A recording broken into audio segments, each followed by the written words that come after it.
ایک نوجوان ہمارا طبیعی دوست گلاسگو میں رہتا تھا، وہ بیمار ہو کے ہاسپٹل گیا ہے، تو اس کی جو اٹینڈنٹ نرس تھی اس نے 3-4 دن کے بعد کہا کہ آپ مجھ سے شادی کریں گے؟ اس نے کہا میں مسلمان ہوں، تم کرسچن ہو؟ کہا میں مسلمان ہو جاؤں، اگر آپ شادی کر دو تو میں مسلمان ہوں۔ اس نے کہا تم کس وجہ سے مجھے یہ پیشکش کر دو؟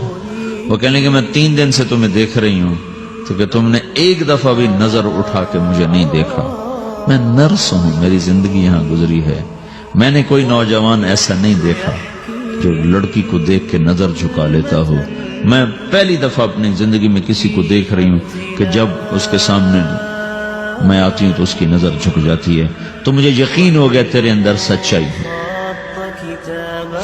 وہ مسلمان ہو گئے، اس نے آگے کتنی بچیوں کو مسلمان کیا۔ پھر اشفاق احمد صاحب مرحوم تھے، یہ ڈرامہ رائٹر، ان سے اچھی سلام دعا تھی میری، تو ایک دن مجھ سے کہنے لگے کہ میں تبلیغ کے کام سے متاثر ہوا ہوں انگلینڈ جا کر، پاکستان میں نہیں، انگلینڈ جا کر، تو میں ایڈنبرا میں پارک میں بیٹھا تھا، میری بیوی میرے ساتھ بیٹھی تھی، تو ایک جماعت آئی، انہوں نے آ کر اذان دی مغرب کی اور نماز پڑھی۔ نماز کے بعد 13-14 لڑکیاں بھاگ کے آگے آئیں ان سے بات کرنے کے لیے، تو میں نے بیوی سے کہا آؤ سنو یہ کیا کہنے کہتے ہیں، تو کہا ہم دونوں بھی پہنچے، تو جس نے جماعت کرائی تھی اس کو ایک لڑکی آگے بڑھ کے کہتی آپ کو انگلش آتی؟ کہی آتی ہے۔ کہی آپ نے کیا کیا ہے؟ کہی ہم نے اپنی عبادت کی۔ تو وہ لڑکی کہنے لگی آج تو اتوار نہیں ہے، تو اس نوجوان نے کہا کہ جی ہم دن میں 5 دفعہ کرتے ہیں، صرف اتوار کو نہیں، روزانہ 5 دفعہ۔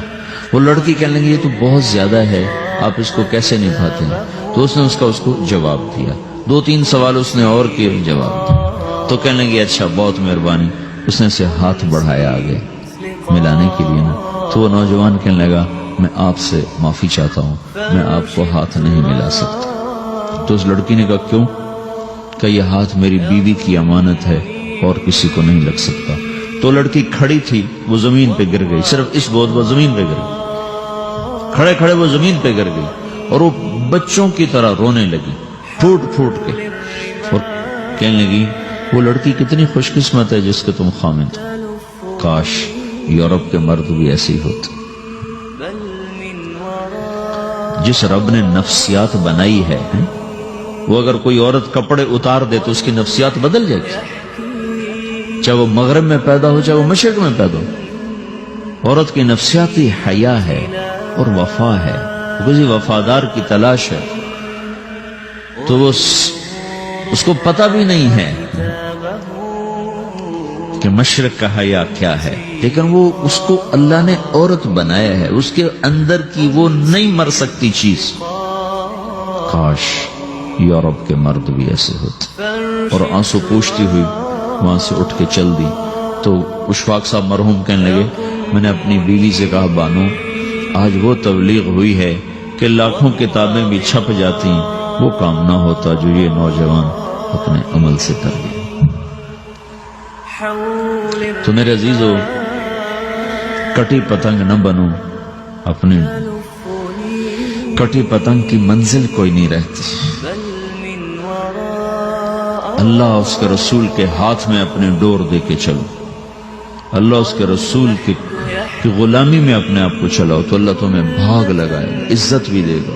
اپنی منمانی میں کوئی راحت نہیں، اللہ کی قسم کوئی راحت نہیں۔ 6 بر اعظم پھر کے تمہیں بتا رہا ہوں کہ جو اپنی ترتیبوں پر چلنے والوں کے دکھ آپ لوگ اندازہ نہیں لگا سکتے۔ چلنا ہے تو اللہ اس کے رسول کی زندگی کو اپنا کے چلو، اللہ تمہاری دنیا بھی سکھ والی بنائے گا، آخرت بھی سکھ چین والی بنائے گا۔ لیکن یہ سیکھنا پڑے گا، سیکھنا پڑے گا۔ تبلیغ اس کو سیکھنے کی محنت ہے اور اس کو آگے پہنچانے کی محنت ہے۔ تو یہ عمر ہے، اس وقت ساری دنیا اسلام کے لیے تیار ہے، چونکہ نظریاتی طور پر دنیا شکست کھا چکی، کسی کے پاس کچھ نہیں۔ تو ہمارے پاس ایک ایسا خوبصورت نظریہ ہے کہ جو ان کو بڑی تیزی سے اپنی طرف کھینچ سکتا ہے، اور اللہ کا احسان ہے کہ تیزی کے ساتھ نسلوں کا رخ اللہ کی طرف ہو رہا ہے۔ تھوڑی ہمت کرو، چھٹیوں کا وقت تبلیغ میں دو، باقی وقت اپنی تعلیم کو دو، گھر جاؤ تو ماں باپ کے خادم بن کے رہو، نوکر بن کے رہو۔